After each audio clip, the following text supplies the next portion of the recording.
Assalamualaikum warahmatullahi wabarakatuh. Perkenalkan, nama saya Cindy Agus Patricia dari kelas 101. Akan menjelaskan mengenai materi ekosistem. Apa itu ekosistem? Ekosistem adalah suatu sistem yang terbentuk dari hubungan timbal balik antara makhluk hidup atau biotik dan makhluk tak hidup atau yang disebut dengan abiotik. Dengan kata lain, ekosistem merupakan kesatuan antara makhluk hidup dan lingkungan yang saling berinteraksi dan saling memengaruhi. Contoh ekosistem ada hutan, sungai, danau, sawah, laut, bahkan kolam. Nah, yang kedua ada komponen penyusun ekosistem. Ekosistem terdiri dari dua komponen utama, yaitu komponen biotik. Komponen biotik adalah semua makhluk hidup yang ada dalam suatu ekosistem. Peranannya yang pertama ada sebagai produsen.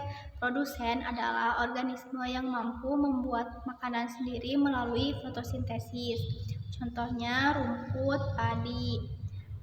Yang kedua ada konsumen. Konsumen adalah organisme yang memperoleh makanan dari organisme lain.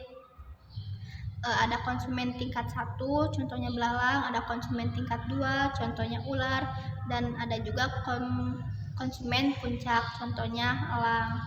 Lalu yang ketiga ada dekomposter atau pengurai. Dekomposter adalah organisme yang menguraikan sisa makhluk hidup yang mati menjadi zat sederhana, contohnya bakteri dan jamur. Lalu setelah komponen biotik ada juga komponen abiotik. Komponen abiotik adalah faktor-faktor tak hidup yang memengaruhi kehidupan makhluk hidup. Contohnya seperti cahaya matahari yang digunakan tumbuhan untuk fotosintesis. Lalu ada air. Air jelas itu sangat dibutuhkan oleh semua makhluk hidup. Lalu ada juga tanah. Tanah itu yang menjadi tempat hidupnya berbagai organisme dari sumber unsur hara. Lalu ada suhu, udara, bahkan kelembapan. Nah, lalu yang ketiga ada interaksi ekosistem. Interaksi dalam ekosistem ini ada simbiosis mutualisme, yaitu organisme yang saling diuntungkan, contohnya lebah dan bunga. Nah, lalu ada simbiosis komensalisme. Kalau ini satu pihak diuntungkan, satu pihaknya lagi tidak dirugikan maupun tidak diuntungkan. Contohnya benalu pada pohon mangga. Nah, lalu ada predasi. Predasi ini hubungan antara pemangsa dan mangsa. Contohnya elang itu kan pemangsa. Nah, dan memangsa ular lagi gitu. Lalu ada kompetisi. Kompetisi ini persaingan untuk memperoleh makanan, pasangan, atau wilayah. Yang keempat ada rantai makanan. Rantai makanan adalah peristiwa makanan dan dimakan dalam suatu ekosistem dengan urutan tertentu.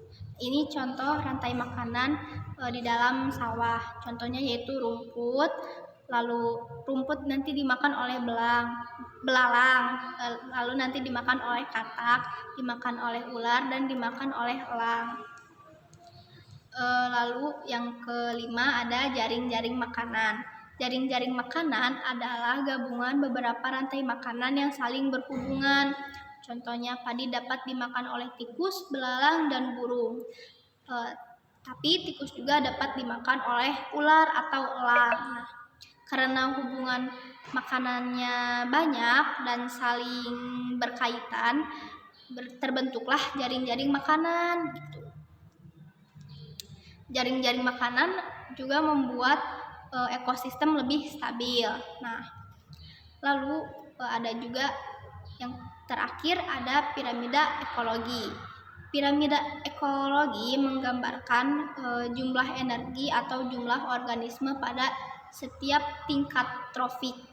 Tingkat trofiknya yaitu ada yang pertama ada produsen, yang kedua ada konsumen 1, yang ketiga ada konsumen 2, lalu yang keempat ada konsumen 3, dan yang kelima ada konsumen puncaknya. semakin ke atas jumlah organisme dan energi, maka akan semakin sedikit.